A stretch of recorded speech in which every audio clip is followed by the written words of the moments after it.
የአውሮፓ ትልቅ ክለቦችን ወቅታዊ ዕለታዊ የቡድን ዜናዎችን በስፋት ወደ እናንተ የምናደርስበት የመረጃ ክፍለ ጊዜያችን ላይ ትገኛላችሁ።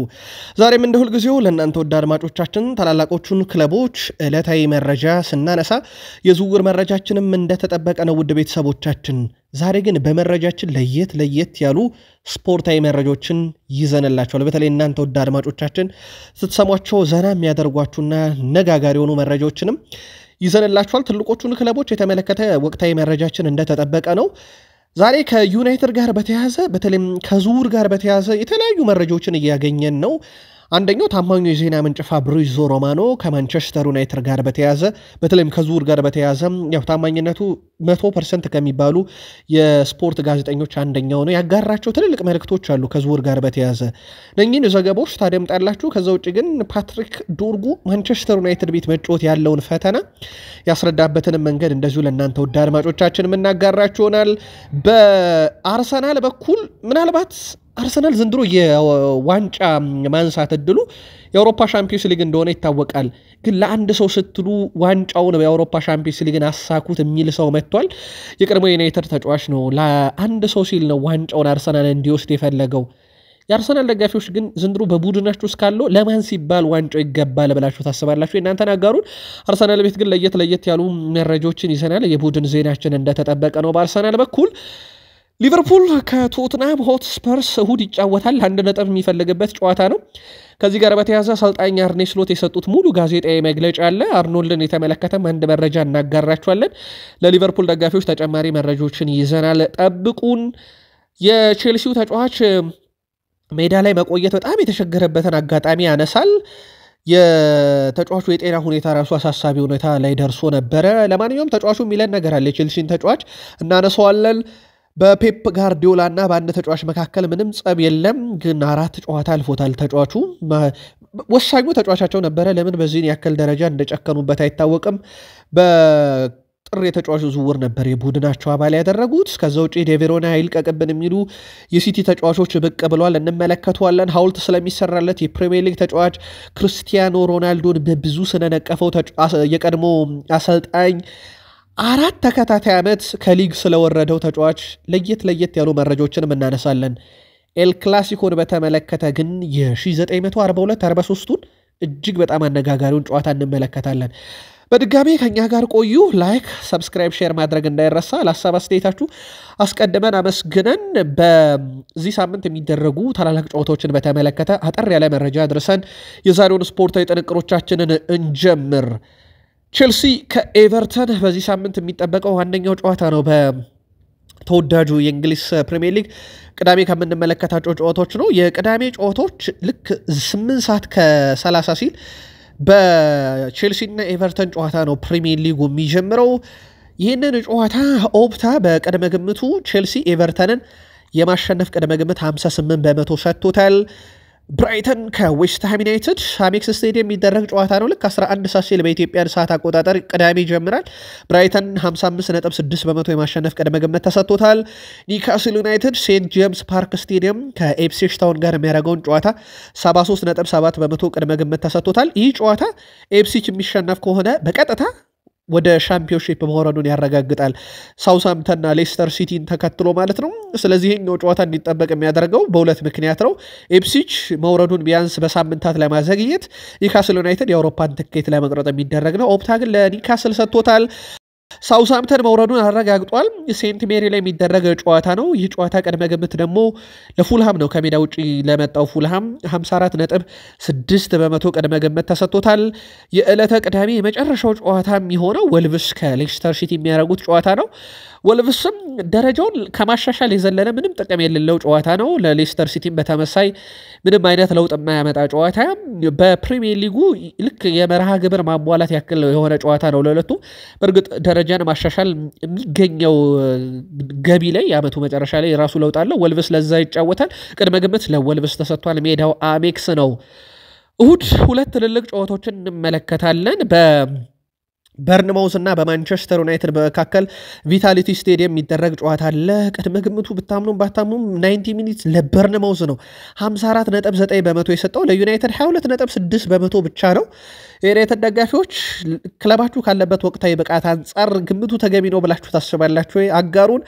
ከዛ በተረፈ ሊቨርፑል ከቶትንሃም የሳምንቱ ታላቅ ጨዋታ ነው። ግን ይህ ጨዋታ ከታላቅነቱ በላይ ደግሞ ትልቅ ነገርም የሚያሳይ ጨዋታ ነው። አንፊልድ ሮድ ስቴዲየም እሁድ 12:30 የሚጀምር ጨዋታ ነው። ኦፕታ ይህንን በቅድመ ግምቱ 71.8% ሊቨርፑል ያሸንፋል ብሏል። ሊቨርፑል 1 ነጥብ ይበቀዋል ዋንጫውን ለማረጋገጥ። ይህ ጨዋታ ላይ ሰፋ ያለ መረጃ ይዘናል፣ ጠብቁን። መንዴይ ናይት ፉትቦል ኖቲንግሃም ፎረስት ከብሬንትፎርድ የሚያደርጉት ጨዋታ ደግሞ ቅድመ ግምት ለኖቲንግሃም ፎረስት ተሰጥቷል። የእናንተን ምልከታ ከዚህ ተነስታችሁ ልታጋሩን ትችላላችሁ። ውድ ቤተሰቦቻችን የኮንካካፍ ሻምፒዮን ካፕ ግማሽ ፍጻሜ ጨዋታ ተደርጎ ነበረ በአሜሪካ። ቫንኮቨር ከኢንተር ሚያሚ ጨዋታ ያደረጉበት ነበረ። ቫንኮቨር 2-0 በሆነ ውጤት ኢንተር ማያሚን አሸንፏል። ያልተጠበቀ ውጤት ነው። በእርግጥ ከሜዳ ውጭ ነው የተጫወተው። ወደ ሜዳቸው ሲመለሱ ጠንካራ ናቸው ኢንተር ማያሚዎች። ሊዮኔል አንድሬስ ሜሲን፣ ሉዊስ ሱዋሬዝን፣ ጆርዲ አልባን የያዘው ቡድን ትላንት ሽንፈት ገጥሞታል። ዋይት 24ኛው ደቂቃ ላይ፣ በርትሃር 85ኛው ደቂቃ ላይ የቫንኮቨርን 2 የማሸነፊያ ግቦች አስቆጥሯል። የመልሱ ጨዋታ ሲደረግ ምን አይነት ምላሽ ይሰጣሉ ኢንተር ማያሚዎች የሚለው ደግሞ የሚጠበቅ ነው የሚሆነው። በአውሮፓ ባርሴሎናን እናስቀድም። በባርሴሎናና በራፊኒያ መካከል ድርድር እየተደረገ እንደሆነ ይታወቃል። እስካሁን ድርድሩ አልተቋጨም። ፋብሪዞ ሮማኖም እስካሁን ያልተጠናቀቀ ድርድር ብሎታል። በተለይም በደሞዝ ጉዳይ ነው ሁለቱ ክለቦች ሊስማሙ ያልቻሉት እስካሁን፣ ደሞዝ እና የኮንትራቱ ርዝማኔን በተመለከተ ነው። በራፊኒያና በባርሴሎና መካከል ድርድሩ ሲቀጥል እስካሁን ግን ከስምምነት እንዳልተደረሰ ተረጋግጧል። የካታላኖ ክለብ ባርሴሎና ቅዳሜ ምሽት 5 ሰዓት በኤል ክላሲኮ ፍልሚያ የወሳኝ ተጫዋቾችን ግልጋሎት አያገኝም። በጨዋታው ፖላንድ የፊት መስመር ተጫዋች ሮቤርት ሌዋንዶውስኪ እንደማይሳተፍ ተገልጿል። በተጨማሪም ስፔናዊ ተከላካይ ስፍራ ተጫዋች ባልዴ ከጨዋታ ውጭ መሆኑ ተረጋግጧል። ባርሴሎና ቅዳሜ ምሽት 5 ሰዓት ሲል ከሪያል ማድሪድ ጋር የኮፓ ዴል ሬይ ፍጻሜ ጨዋታ ነው ያለው። በባርሴሎና በኩል ሌዋንዶውስኪ፣ ባልዴ፣ ካሴዶ፣ በርናል ቴርስቴገን እንኳን ተመልሷል፣ ግን ቋሚ ሆኖ ላይ ጀምር ይችላል ተብሎ ይጠበቃል። በሪያል ማድሪድ በኩል ደግሞ ካርቫሃል፣ ሚሊታኦ እና ካማቪንጋ በጨዋታው ላይ በጉዳት ምክንያት ግልጋሎት የማይሰጡ ተጫዋቾች መሆናቸው ነው የተረጋገጠው። የኤል ክላሲኮ ጨዋታ በቅርብ ዓመታት ውስጥ በተለይም በክርስቲያኖ ሮናልዶ እና በሊዮኔል አንድሬስ ሜሲ ፉክክር በርካታ የዓለም ከዋክብት እንዲመለከቱት ያደረገና ከዋክብቶችም ለሪያል ማድሪድና ለባርሴሎና መጫወት እንዲናፍቁ ያደረገ ክስተት ነበሩ። በተለይም ሁለቱ ለባርሴሎናና ለሪያል ማድሪድ ሲጫወቱ በርካታም ተመልካች በዓለም ዙሪያ የሚመለከተው ጨዋታ ነበረ። ከቅርብ ጊዜ ወዲህ ደግሞ ሌሎች ከዋክብቶችን ቀይሮ ኤል ክላሲኮ እንደቀጠለ ነው። በተወሰነ መንገድ ይህ ፉክክር መንፈሱ የተመለሰበት ኤል ክላሲኮን በቅርብ ዓመታትም እየተመለከተ እንገኛለን። የመጀመሪያ ኤል ክላሲኮ የተደረገው በፈረንጆች አቆጣጠር በ1901-02 ዓ.ም ላይ ነበረ። በወቅቱ ባርሴሎና 3-1 አሸንፎ ጀመረ። የኤል ክላሲኮ ጨዋታ መነሻ በባርሴሎና ድል አድራጊነት ነው። በኋላም ላይ ግን ኤል ክላሲኮ 1942-43 ሲደረግ በግማሽ ፍጻሜ ኮፓ ዴል ሬይ ጨዋታ ሪያል ማድሪድ 11-1 ባርሴሎናን አሸነፈ። በሁሉም ውድድር ባደረጓቸው ጨዋታዎች ላይ እንደዚህ አይነት ትልቅ ውጤት አልተመዘገበም። በወቅቱ ታዲያ የስፔን ገዢ የነበሩት ነገስታት ድጋፋቸው፣ ሁሉ ነገራቸው የነበረው ለሪያል ማድሪድ ነው። ሪያል ማድሪድ የንጉስ ክለብ እንደነበረ ይታወቃልና የሹማምንት ክለብ ነው። በዛ ሰዓት ሪያል ማድሪድን ማሸነፍ ራሱ እንደ ወንጀል ነው ለሌሎች ክለቦች የሚቆጠረውና ባርሴሎናዎች ያንን እንዲያደርጉ በማይፈቀድበት ሰዓት ጨዋታው በብዙ ጫና ምክንያት ነው እንደዚህ እንዲሸነፉ ተደርጎ የነበረው። በኋላም ላይ የባርሴሎና ደጋፊዎች እንደሚታወቁበት መዝሙር አላቸው፣ እንደውም ባርሴሎና ሞርዛኔ ክለብ የሚል። ምክንያቱም ብሶታቸውን፣ እልሃቸውን፣ ቁጭታቸውን በማድሪድ ነገስታት፣ ስፔንን በገዙ የማድሪድ ነገስታት የሚደርስባቸውን በደል ሁሉ በባርሴሎና ድል ነበር የሚረሱት። ግን ነገስታቱ ወይም ደግሞ ንጉሶቹ ባርሴሎና በ1942-43 እንደዚህ አይነት አሰቃቂ ስንፈት በሪያል ማድሪድ እንዲደርስበት አድርገው በታሪክ መዝገብም ሰፊው ግብ ልዩነት 11-1 ሆኖ ነበረ። በእንደዚህ አይነት ገጠመኝም ያለፈ የኤል ክላሲኮ ጨዋታ ነበረ። ለማንኛውም በሁሉም ውድድር ባደረጓቸው ያለፉት 5 ጨዋታ ባርሴሎና 3ቱን ሲያሸንፍ ሪያል ማድሪድ 2ቱን አሸንፏል። ሁለቱ ቡድኖች በኮፓ ዴል ሬይ የፍጻሜ ጨዋታ ቅዳሜ ምሽት 5 ሰዓት ጨዋታቸውን የሚያደርጉ ይሆናል። ኬሄለር ናቫስ ከባርሴሎና ጥያቄ ቀርቦለት እንደነበረ አረጋግጧል። ባርሳም ከቴር ሽቴገን ጉዳት በኋላ ደውለውልኝ ነበር ያለው ኬለር በተለይም ወኪሉን ደውለው እንዳነጋገሩት፣ ነገር ግን የደወለልኝ ፍሎሬንቲኖ ፔሬዝ ሳይሆን ከባርሴሎና ነበር ብሏል። ፔሬዝ የሪያል ማድሪድ ፕሬዚዳንት ናቸው። እሱ የቀድሞ የሪያል ማድሪድ ተጫዋች ስለነበረ ወይም ግብ ጠባቂ ስለነበረ ከማድሪድ ቢሆን ጥያቄ መጣ አይኔን ሳላሽ ቀበለው ነበር፣ ጥያቄውን ውድቅ ያደረኩት ከባርሴሎና ስለመጣ ነበር ብሏል። ዩሊያን አልቫሬዝ ለአትሌቲኮ ማድሪድ የመጀመሪያ ዓመቱን እያሳለፈ ነው። በሁሉ መድረክ አትሌቲኮ ማድሪድ በተሳተፈባቸውና እሱ በተጫወተባቸው መድረኮች በአጠቃላይ ወደ 50 ጨዋታዎችን አድርጓል። 27 ግብ 5 አሲስት በአጠቃላይ በ50 ጨዋታ ወደ 32 የግብ አስተዋጽኦን ማበረከት ችሏል። የመጀመሪያ ዓመቱ ነው። በጣም አስደናቂ የሚባል ነው። ግን ይህ ሁላ የግብ አስተዋጽኦ ያበረከተላቸው ተጫዋች ዘንድሮ ያለ አንድ ዋንጫ ሊጨርስ ዓመቱን ከጫፍ ደርሷል። በርካቶች እንደውም በዚህ ብቃቱ ላይቆይ ይችላልና ሌሎች የአውሮፓ ትልቅ ክለቦችን ሊመለከት ይችላል የሚሉ መረጃዎችም ሲወጡ ነበረ። ሪያል ቫያዶሊድ ከላሊጋው መውረዱ ተረጋግጧል። በቤት 5-1 በሆነ ውጤት ከተሸነፈ በኋላ በሪያል ቤት 81 ግብ በዚህ ውድድር ዓመት ሪያል ቫያዶሊድ ተቆጥሮበታል። በ33 ጨዋታ የሰበሰበው የነጥብ ብዛት 16 ነው። በሂሳባዊ ስሌት መውረዱ ተረጋግጧል ማለት ነው። ለየት ያለው ዜና ግን የሪያል ቫያዶሊድ መውረድ ብቻ አይደለም። ውድ ቤተሰቦቻችን የቬንዙዌላው የክንፍ ተጫዋች ዳርዊን ማችስ 4ኛ ተከታታይ ዓመት ነው ከላሊጋ ሲወርድ። ውድ ቤተሰቦቻችን በላሊጋ ከግራናዳ ጋር 2022 ወረደ። ከዛ ለሪያል ቫያዶሊድ ፈረመና በአመቱ ከሪያል ቫያዶሊድ ጋር ወረደ 2023 ሲወርድ እሱ ወደ ካዴዝ መጣ። ከካዴዝ ጋር ደግሞ 2024 አምና ወረደ። ከካዴዝ መልሶ ሪያል ቫያዶሊድ ወደ ላሊጋው አድጎ ነበርና ለሪያል ቫያዶሊድ ፈረመ ዘንድሮ። ይሄው ዘንድሮ ደግሞ ከሪያል ቫያዶሊድ ጋር ወረደ። ዳርዊን ማች 4 ተከታታይ ዓመት ከ3 የተለያዩ ክለቦች ጋር ከላሊጋው ወርዷልና አሁን ቀጥሎ ይሄን ተጫዋች የሚያስፈርም ክለብ ካለ ባርሴሎናም ቢሆን ይወርዳል እያሉ ነው በርካቶችና መረጃውን እንዴት አገኛችሁት? ሐሳባችሁን ያጋሩን። ፔሌ፣ ማራዶና እና ሊዮኔል ሜሲ የምንጊዜም ምርጥ ተጫዋቾች ናቸው። ሮናልዶ ናዛሪዮ ዴሌማም ከነሱ አጠገብ ነው ይላሉ። ይህን የሚሉት የቀድሞ የሪያል ማድሪድ አሰልጣኝ ፋቢዮ ካፔሎ ናቸው። ከዛም ያው ጋዜጠኛው ቀበል አድርጎ ሮናልዶ ሲላቸዋል። ክርስቲያኖ ሮናልዶ ጥሩ ተጫዋች ነው፣ ግን በእነሱ ደረጃ አይደለም ይላሉ የቀድሞ አሰልጣኝ ፋቢዮ ካፔሎ። ክርስቲያኖ ሮናልዶ ጎሎችን ያስቆጥራል፣ ነገር ግን መጀመሪያ የጠቀስኩል 3 ተጫዋቾች ፔሌ፣ ማራዶና እና ሊዮኔል ሜሲ ተጫዋቾች ተጨማሪ አስተሳሰብ አላቸው። ማንም ሰው ሊያደርገው ቀርቶ ልትረዳው ማትችለው አይነት የተለየ አስተሳሰብ ችሎታም አላቸው ብለው የግል ምልከታቸውን አጋርተዋል። እናንተም ውድ ቤተሰቦቻችን የግል ምልከታችሁን በፋቢዮ ካፔሎ ሐሳብ ዙሪያ ልታጋሩን ትችላላችሁ። ታሪካዊ የሌስተር ሲቲ የፊት ወሰር ተጫዋች አጥቂ ስፍራ ተጫዋቹ ጄሚ ቫርዲ ማለት ነው ሐውልት ሊሰራለት መሆኑ ተረጋግጧል። የ38 ዓመቱ አጥቂ ጄሚ ቫርዲ ከበርካታ ዓመታት በኋላ ከሌስተር ሲቲ ጋር በውድድር ዓመቱ መጨረሻ እንደሚለያይ ነግረናችሁ ነበረ። ጄሚ ቫርዲ ከሌስተር ሲቲው ኪንግ ፓወር ስቴዲየም ውጪ ላይ ሐውልት እንደሚሰራለት እንግዲህ ቃል ተገብቷል። በሐውልቱ ጄሚ ቫርዲ እጅ ክንዱ ላይ ወዳለው የፕሪሚየር ሊግ አርማ እየጠቆመ ያለችው ፎቶ እቺ ምስላችን ላይ የምትመለከቷት ማለት ነው እሷ ናት። እንግዲህ ሐውልት እንድትቀረጽለትም የተመረጠችው ፎቶ። ቫርዲ የሌስተር ሲቲ ከፍተኛ ገባግቢ ሲሆን በ496 ጨዋታ 198 ግቦችን አስቆጥሯል። በእንግሊዝ ፕሪሚየር ሊግ ታሪክ በ11 ተከታታይ ጨዋታ የፕሪሚየር ሊግ ግብም ያለው ተጫዋች እንደሆነ ይታወቃል። ምናልባት ለማስታወስ ያክል እቺ ግብ ማንቸስተር ዩናይትድ ላይ ነበረ 11ኛዋን ግብ ማስቆጠር ችሎ የነበረው። በእንግሊዝ ፕሪሚየር ሊግ ታሪክም እድሜያቸው 30 ከሞላ በኋላ 100 የፕሪሚየር ሊግ ግቦችን ያስቆጠሩ ተጫዋቾች ብቸኛው ጄሚ ቫርዲም ጭምር ነው። አትሌቲኮ ማድሪድ የቶተንሃሙን ተጫዋች የሆነውን ሮድሪጎ ቤንታንኩር እና ክርስቲያን ሮሜሮን የማስፈረም ፍላጎት እንዳላቸው እየተዘገበ ይገኛል። ቶተንሃም በራሱ ራሱን በሚቀጥለው የውድድር ዓመት የማጠናከር ልዩ ፍላጎት አለው። በተለይም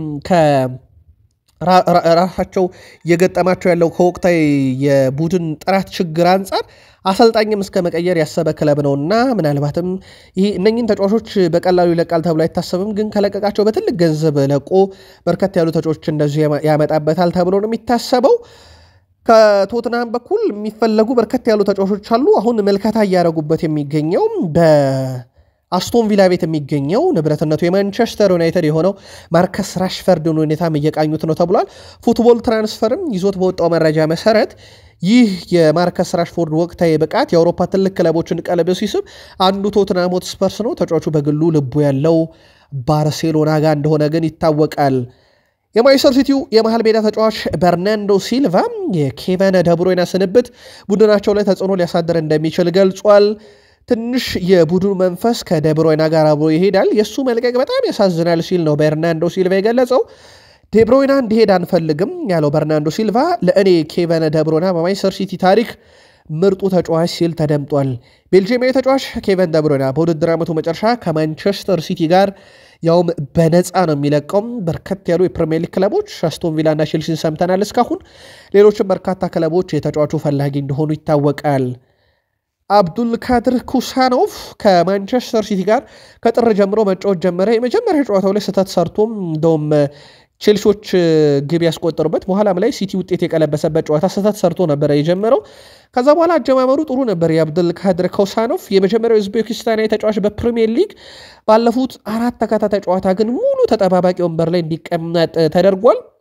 ለሲቲ ቅርብ የሆኑ ምንጮች አረጋግጠውልኛል እንዳለው ፋብሪዚዮ ሮማኖ ከፔፕ ጋርዲዮላ ጋር ምንም አይነት ጸብ አልተፈጠረም። እሳቸው እንግዲህ በታክቲክና በብቃት ጉዳይ ምክንያት ተጫዋቹን ወደ ተጠባባቂ ወንበር እንዳወረዱት ነው መረጃዎች እየወጡ የሚገኙት። ከተጫዋቹ ጋር ምንም አይነት የግል ችግር አልተፈጠረም ማለት ነው።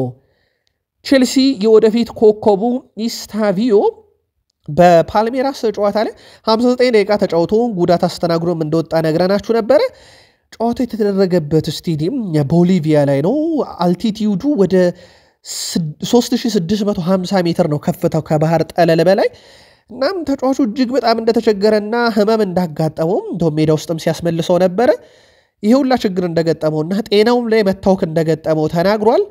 ጨዋታውንም በፍጹም መቀጠል አልቻልኩም፣ ለመተንፈስም በጣም አስቸጋሪ ነበር።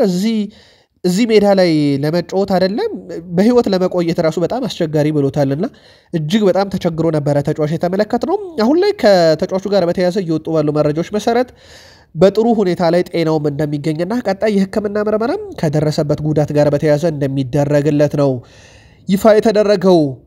የፕሪሚየር ሊጉ ሻምፒዮን ለመሆን የአንድ ጨዋታ የአንድ ነጥብ ዕድሜ የቀረው ሊቨርፑል እሁድ ከቶትናም ሆትስፐርስ ጋር ጨዋታውን ያደርጋል። ከዚህ ጨዋታ ጋር በተያያዘ በርካታ ነጥቦችን ይዘናል። እንቀጥል ውድ ቤተሰቦቻችን። አርኔ ስሎት እሁድ ከቶትናም ጋር ለሚደረገው ጨዋታ ጋዜጣዊ መግለጫ ሰጥተዋል። ካነሷቸው የተወሰኑ ነጥቦች እናደርሳችሁ። አርኔ ስሎት አርሰናል ከፓላስ ስላደረጉት ጨዋታ ነው የመጀመሪያ ጥያቄ ቀረበላቸው። ብቻህን ወይም ከቤተሰብ ጋር ስትመለከት የተለየ ነው። ሁላችንም አንድ ላይ ሰብሰብ ብለን ነበር እያየን የነበረው። እናም ጨዋታው የሚያስደንቅ ነበረ። ከጨዋታው ፊት አቻ ይወጣሉ ብባል ይገርመኝ ነበር፣ ነገር ግን በጨዋታው ወቅት ባየሁት ነገር አልተገረምኩም። ፓላስ ይህ ሊግ ምን እንደሆነ አሳይቷል ብለዋል። ይህ ክለብ ባለፈው ጊዜ ሊጉን ሲያሸንፍ ኮቪድ መኖሩ ድምቀት አልነበረውም። እናም አሁን ላይ የሊጉን ዋንጫ ማሳካት ትልቅ ኃላፊነት ይጠይቃል። ሁሉም ሰው የእሁዱን ጨዋታ በጉጉት ይጠብቃል። ከኮቪድ በኋላ ከደጋፊ ጋር የምናከብረው ትልቅ አጋጣሚ ነው ብለዋል። ሁሉም ሰው የየራሱን አስተያየት ሊሰጥ ይችላል። እኔ አጋጠመኝ ብቸኛው ነገር የምናገረው ቶፕ 4 ወይም 5 ሆኖ መጨረስ ያን ያህል አስደሳች ሆኖ አያውቅም፣ ግን ፕሪሚየር ሊጉ በጣም ጠንካራ ነው ብለው እሳቸው ጆ ጎሜዝ በመጨረሻው 1 ወይም 2 ጨዋታ ላይ ሊገኝ እንደሚችል አርኔ ስሎት ተናግረዋል። ተከላካዩ ወደ ልምምድ ለመመለስም በጣም ተቃርበዋል ነው ያሉት። ከዳርዊን ኑኔዝ ጋርም በተያያዘ ምላሽ ሰጥተዋል። ዳርዊን ኑኔዝ ከዚህ በኋላ ለሊቨርፑል ባሉ ጨዋታዎች ላይ ቋሚ ሆኖ የሚሰለፍ ከሆነ ለቤኔፊካ 5 ሚሊዮን ፓውንድ ጉርሻ መክፈል ይኖርበታል ተብሎ ሲሰራጭ በነበረው ላይ አርኔ ስሎት እንዲህ ሲል አስተያየቱን ምላሽ ነው የሰጠው። አንዳንድ ጊዜ የተጻፈውን ሁሉ አለማመን ይሻላል። ይህ ለእኔ ሙሉ በሙሉ አዲስ ነገር ነው፣ ሰምቼው አላውቅም ብለዋል። ያው የግድ መክፈል ይጠበቅበታል ሊቨርፑል። ስለዚህ ያለው ምርጫም ዳርዊን ኑኔዝን ከዚህ በኋላ አለማጫወት ነው። ካጫወቱት ግን የግድ ያንን ገንዘብ ይከፍላሉ። በኮነር ብራንዴሊም ጉዳይ ላይ ምላሽ ሰጥቷል። ሙሉን 90 ደቂቃ ለመጫወት የተቃረበ ነው። ሁልጊዜ 70 ደቂቃ ብትጫወት ሙሉን ለመጫወት እድሉ እየተቃረበ እንደሆነ ይሰማሃል ይላሉ አርኔ ስሎት። ነገር ግን 2 ተመሳሳይ ጉዳቶች በቅርቡ ስላጋጠመው ጥንቃቄ ማድረግ አለብን ተጫዋቻችን ላይ ብለዋል። የተሻለ ተጫዋች ለመሆን ከፈለገ በተከላካይ ብዙ ጨዋታዎች መጫወት ለሱ አስፈላጊ ነው። ትሬንት ስላለም ነው እስካሁን ይሄንን እድል በሙሉ ደቂቃ ሊያገኝ አልቻለው ይላል። ይህ ምናልባት ቀጣዩ እርምጃ ሊሆን ይችላል። ነገር ግን ትሬንት እዚህ እስካለ ድረስ ለሱ ሁኔታዎች ትንሽ አስቸጋሪ ነው ብሏል። ያው የትሬንት አሌክሳንደር-አርኖልድ ጉዳይ የጥቂት ቀናት ጉዳይ ብቻ እንደሆነ ይታወቃል። ክለቡን በይፋ ለቆ የሪያል ማድሪድ ንብረት ይሆናል የሚለው መረጃ መሰራጨትም ከጀመረ ቆየት እንዳለ ይታወቃል። ቤን ፎስተር አርኖልድ ኮንትራቱን የሚያድስ ከሆነ ስሙ በሊቨርፑል የእግር ኳስ ታሪክ መዝገብ ውስጥ በትልቁ ተጽፎ ለዘላለም ይኖራል ብሏል። አርኖልድ ግን ኮንትራቱን ከመፈረም ጋር በተያያዘ አንድም አሁንታዊ መረጃ የለ። እስካሁንም ያሉ መረጃዎች በሙሉ ክለቡን እንደሚለቅ የሚጠቅሱ ብቻ ናቸው። የባርሴሎና ግብ ጠባቂ ሼዝኒ በአውሮፓ ሻምፒዮንስ ሊግ በዚህ ዓመት አርሰናልን እንደማይደግፍ ተናግሯል። አርሰናል ደጋፊ መሆን የማያባራ ትግል ነው፣ ነገር ግን ያን እወደዋለሁ ያለው ሼዝኒ ጥሩ ነገር እያሳዩ ነው፣ ጨዋታውን ለማየት ጥረት አረጋለሁ፣ የክለቡ እብድ ደጋፊ ነኝ ብሏል። አክሎም በእያንዳንዱ ጨዋታ ድጋፍ አደርጋለሁ፣ በዚህ ዓመት በሻምፒዮንስ ሊግ ትልቅ ደጋፊያቸው አይደለሁም ብሏል። ምክንያቱም አንድ የምደግፈው ክለብ አለኝ ሲል ተደምጧል። አርሰናል በዚህ ዓመት ሻምፒዮንስ ሊጉን እንደማይበላ ተስፋ አደርጋለሁ ሲል ሼዝኒ ሐሳቡን ጨምሮ ተናግሯል። ምክንያቱ ግልጽ ነው። አሁን ሼዝኒ ንብረትነቱ ግብ ጠባቂነቱ ለባርሴሎና ነው። ምንም እንኳን በልቡ አርሰናል ቢኖርም አርሰናልን እወዳለሁ፣ አርሰናልን መደገፍ ትግል ነው። በዚህ ዓመት ግን የአውሮፓ ሻምፒዮንስ ሊግ አርሰናል እንደማይደግፍ ተናግሯል። ምክንያቱ ደግሞ ባርሴሎና ነው። ከ21 ዓመት በፊት በዛሬው ዕለት አርሰናል ያለምንም ሽንፈት ተወዳጁን የእንግሊዝ ፕሪሚየር ሊግ ያነሳበት ቀን ነበር። ወደ ቤተሰቦቻችን ስንቶቻችሁ ታስታውሷታላችሁ? ቺን ቀን አጋሩን። አርሰናል በዘንድሮ ፕሪሚየር ሊግ ቀድሞ ግብ አስቆጥሮ የመራባቸውን ጨዋታዎች አሸንፎ ቢሆን ኖሮ ከ21 ዓመት በኋላ ስለ ፕሪሚየር ሊግ ዋንጫ የምናነሳ ነበር ስለ አርሰናል።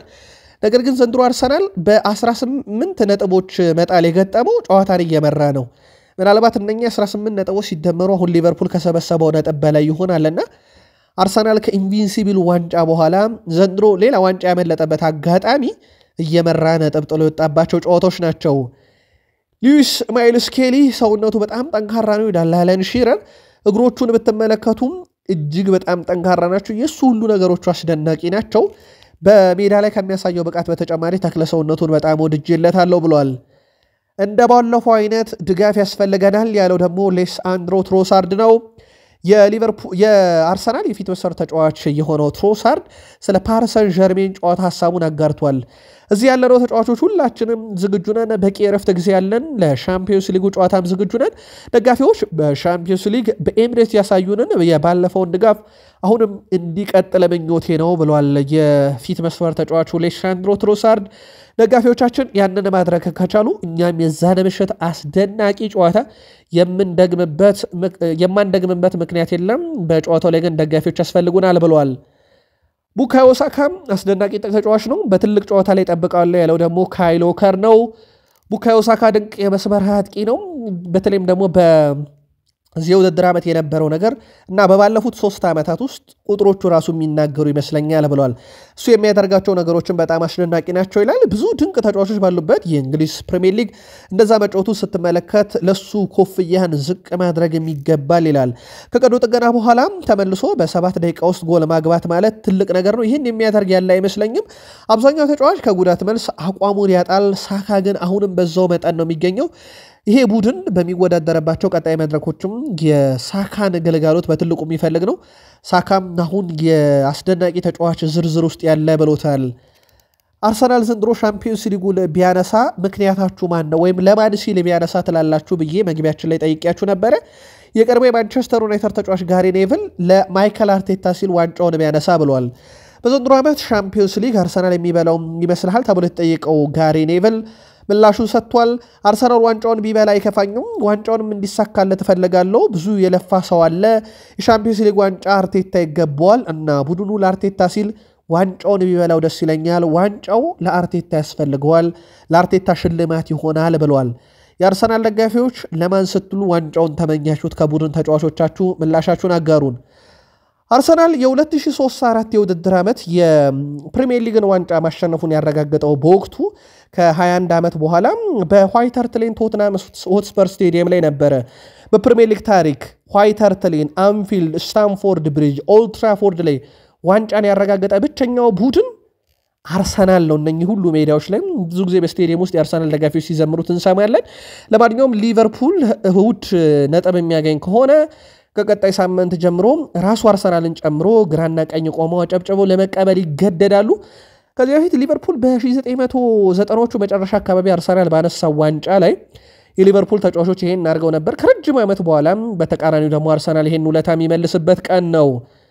ማንቸስተር ዩናይትድ ለራስመስ ሆይሉንድ ጥያቄ የሚቀርብለት ከሆነ በተለይም ከአታላንታ አካባቢ ጥያቄ የሚቀርብለት ከሆነ አንድ እቅድ ይዟል የተባለው ይሄውም እቅዳቸው ማንቸስተር ዩናይትድ ራስመስ ሆይሉንድን በአታላንታው የፊት መስመር ተጫዋች ኤድሞላ ሉክማንም የመቀየር እቅድ እንዳለ ዘሰን አስነብቧል። የሆይሉንድ ቆይታ በዩናይትድ የተረጋገጠ አይደለም። አጥቂ ያመጣሉ። በዝርዝራቸው ውስጥ በርካታ አጥቂዎች አሉ። በእርግጥ የሰረዟቸው እንዳሉ ሆኖ የራስመስ ሆይሉንድ ፈላጊዎች ከጣሊያን መሆናቸው ግን የተጫዋች ቅያሬን ያስባሉ። ከአታላንታ ከሆነ ኤድሞላ ሉክማን በእቅዳቸው ውስጥ ተይዟል። የቪክተር ኦስሜን ጉዳይ አብቅቶለታል። ያው ነገራናችኋል። ምክንያቱም ዛሬ ዘ አትሌቲክ ይፋ አድርጎታል። የቪክተር ኦስሜን ዝውውር ከማንቸስተር ዩናይትድ እንዲሰረዝ የተደረገበት ዋና ጉዳይ ሳምንታዊ ደሞዙ መሆኑ ተረጋግጧል። ያው የኤኖስ ሰዎች ከመጡ በኋላ ማንቸስተር ዩናይትድ ውስጥ የተጋነነ ሳምንታዊ ደሞዝ የተጋነነ የዝውውር ሂሳብ እንደማይከፈል ይታወቃል። ኦናና ላይ ሰሩትን ስህተት ትላንት የነበረው የቃል ስፖርት የምሽት ዜናችን ላይ ተከታተላችሁታል ብለን እናስባለን። እንዴት አይነት ስህተት እንደሰራ ማንቸስተር ዩናይትድ በኦናና ዝውውር ላይና አሁን ግን የኤኖስ ሰዎች በፍጹም እንደዛ አይነት ስህተት አይሰሩምና የቪክተር ኦስሜን ዝውውር የቀረበት በዚህ ምክንያት ነው። ማንቸስተር ዩናይትድ ፍራንኮ ማስቶኖን ነሐሴ ወር ላይ 18 ዓመት ሲሞላው የሚጠበቅበትን 38 ሚሊዮን ፓውንድ የውል ማፍረሻ ለመክፈል እቅድ አለው ተብሏል። ይህን ተጫዋች ማግኘት ለዩናይትድ ከባዱ ፈተና ከክፍያው በላይ ቼልሲን ጨምሮ በርካታ ክለቦች ፈላጊ ሆነው ብቅ ማለታቸው ነው። በግብ ጠባቂ ስፍራ ዣኖ ብላክ ከአትሌቲኮ ማድሪድ ሌላ በቅድ ውስጥ የተያዘ ተጫዋች ነው በማንቸስተር ዩናይትድ። ሌላኛው የኢስፓኞሉ ግብ ጠባቂ ነው። በእውነት ለመናገር ይህ ግብ ጠባቂ ውድ ቤተሰቦቻችን ዘንድሮ በጣም አስደናቂ ግብ ጠባቂዎችን ብንጠራ በዝርዝር ውስጥ የማናጠው አይነት ግብ ጠባቂ ነው። አርሰናል አምና የተመኘው ግብ ጠባቂ ነው። ዘንድሮ በአርሰናል አለበት እዚህ ፉክክር ውስጥ ኤስፓኞል 25 ሚሊዮን ዩሮን እስከከፈላችሁኝ ድረስ ብሏል። በውል ማፍረሻው ላይ ማለት ነው። እንግዲህ የዚህ ተጫዋች ዝውውር ምናልባትም 25 ሚሊዮን ዩሮ አካባቢ ሊፈጸም ይችላል። አርሰናል ወይስ ዩናይትድ የሚለው ይጠበቃል። ዩናይትድም ግን በዝርዝር ውስጥ አለ። ፉልሃም፣ ኤቨርተን፣ ዌስትሃም እና ወልቭስ ቬክተር ሊንድሎፍን በነፃ ውል ለማስፈረም የሚደረገውን ጥረት ቀጥለዋል። ከማንቸስተር ዩናይትድ ጋር 30 ዓመት የሞላው ተጫዋች በዓመቱ መጨረሻ እንደሚለያይ ይታወቃል። በርካታ አማራጮች አሉ። ተጫዋቹ ምናልባትም የቀድሞ ክለቡን ቤኔፊካንም ሊመርጥ ይችላል እየተባለ ነው። ከሴሬ ክለቦች ውስጥ ትልቅ ክለቦችን ሰምተናል። ከፕሪሚየር ሊጉ ፉልሃም፣ ኤቨርተን እና ዌስትሃም እንዲሁ ወልቭስ የዩናይትዱን ተጫዋች በዓመቱ መጨረሻ ሲለቅ የግላቸው የማድረግ እቅድ አላቸው ተብሏል። ዩናይትድ አሌሃንድሮ ጋርናቾን የሚሸጥበት ዋናው ምክንያት ይሄ ተጫዋቾችን ሸጦ ገንዘብ የማግኘትና 100% ትርፍ የማግኘት እቅድ ብቻ ነው። ቡድኑን ሊያሻሽል የሚችል ዝውውር እንጂ አሌሃንድሮ ጋርናቾን የመግፋት ጉዳይ ብቻ አይደለም ተብሏል። በዩናይትድ የተያዘው እቅድ ያው የአካዳሚ ውጤት ውስጥ ስላለፈ ብዙ ትርፍ የሚያገኙበት አንደኛው ተጫዋቻቸው ጋርናቾ ነው። በእርግጥ ከአትሌቲኮ ማድሪድ አካዳሚ ያደገ ተጫዋች ቢሆንም ማለት ነው። የአካዳሚ ተጫዋች መሸጥ 100% ትርፍ ስላለው ዩናይትድ ራሳቸውን ለማሻሻልና ቡድኑን ለማጠናከር የሚደረግ አይነት ዝውውር አድርገው ነው የሚቆጥሩት ብሏል ፋብሪዚዮ ሮማኖ። ፓትሪክ ዶርጉ ጫና በሁሉም ክለቦች ውስጥ አለ። ነገር ግን ማንቸስተር ዩናይትድ ከሁሉም የበለጠ ነው። ደጋፊዎች ብዙ ይጠብቃሉ። ስለዚህ ጫናው ከፍተኛ ነው። ነገር ግን በሜዳ ላይ ተረጋግተ መጫወት ስትጀምር በራስ ላይ መሻሻልና የተሻለ ውጤት ታመጣለህ ብሏል። በእርግጥ እንደዚህ ባለው ውድድር ዘመን አንድ ክለብ ስትቀላቀል ጫናው እንዳለ ታውቃለህ። ደጋፊዎች ከአዲሶቹ ተጫዋቾች ብዙ ነገር ይጠብቃሉ። ይህ ተጨማሪ ኃላፊነት እንዳለብን እንዲሰማ ያደርጋል። እኛ ቡድንም በምንችለው መጠን መርዳት አለብን። ይህንንም ገና ከክለቡ ከተቀላቀልኩበት ቀን ጀምሮ አውቀዋለሁ። በማንቸስተር ዩናይትድ በምንጮትበትም ሰዓት በሚሰጠኝ ምድል ይህንን በኃላፊነት እወጣለሁ ብሏል። በፓትሪክ ዶርጉ በኩል ጥሩ የሚባሉ ነገሮችን ተመልክተናል። በአውንታዊ ነገር የተወሰኑ እንደ ተጫዋች የሰራቸው ስህተቶች የሚኖሩ ግን ጥሩ የሚባልም ነገር በማንቸስተር ዩናይትድ ከመጣበት ጊዜ ጀምሮ እያስመለከተም ያለ ተጫዋች ነው። በእግር ኳስ ታሪክ ካካ አይረሳም። እኔ በግሌ በጣም ከማደጋቸው ተጫዋች አንደኛው ነው። የካካን 2007 እናስመልከታችሁና መረጃዎቻችንን እንጠቅልል። 2007 በፈረንጆች አቆጣጠር ካካ ባላንዶር አሸነፈ። የአውሮፓ ሻምፒዮንስ ሊግ፣ የዓለም ክለቦች ዋንጫ፣ የፊፋ የዓመቱ ምርጥ ተጫዋች ሽልማት፣ የዓመቱ የፊፋ ምርጥ ስብስብ ውስጥ የተካተተ፣ የአውሮፓ የዓመቱ ምርጥ ተጫዋች፣ የአውሮፓ ሻምፒዮንስ ሊግ ከፍተኛ ግብ አስቆጣሪ፣ የጣሊያን ሴሪ የዓመቱ ምርጥ ተጫዋች፣ የአውሮፓ ሻምፒዮንስ ሊግ የዓመቱ ምርጥ ስብስብ ውስጥ መካተት የቻለ ተጫዋች ነበረ። ካካ በወቅቱ ሁሉ ነገር በደጁም የነበረ ተጫዋች ነው። ለዚህም እንግዲህ ያሳካቸው የቡድንና የግል ክብሮች ያሳያሉ። ለእናንተ በእግር ኳስ ዘመን እንደዚህ ልዩ የሆነ ተጫዋቻችሁ ግን ማን ነው? በሀሳብ መስጫ ሳጥናችን ላይ ያጋሩን። ለዚህ ሰዓት ያሰናዳላችሁን ስፖርታዊ ጥንቅር ግን እዚህ ጋር ነው የምንቋጫው። በቀጣይ ለእናንተ ውድ አድማጮቻችን ታላላቅ ክለቦችን የተመለከተና ለየት ያሉ መረጃዎችን አጠናክረን ይዘንላችሁ እንመጣለን። እስከዛው በደህና ቆዩን።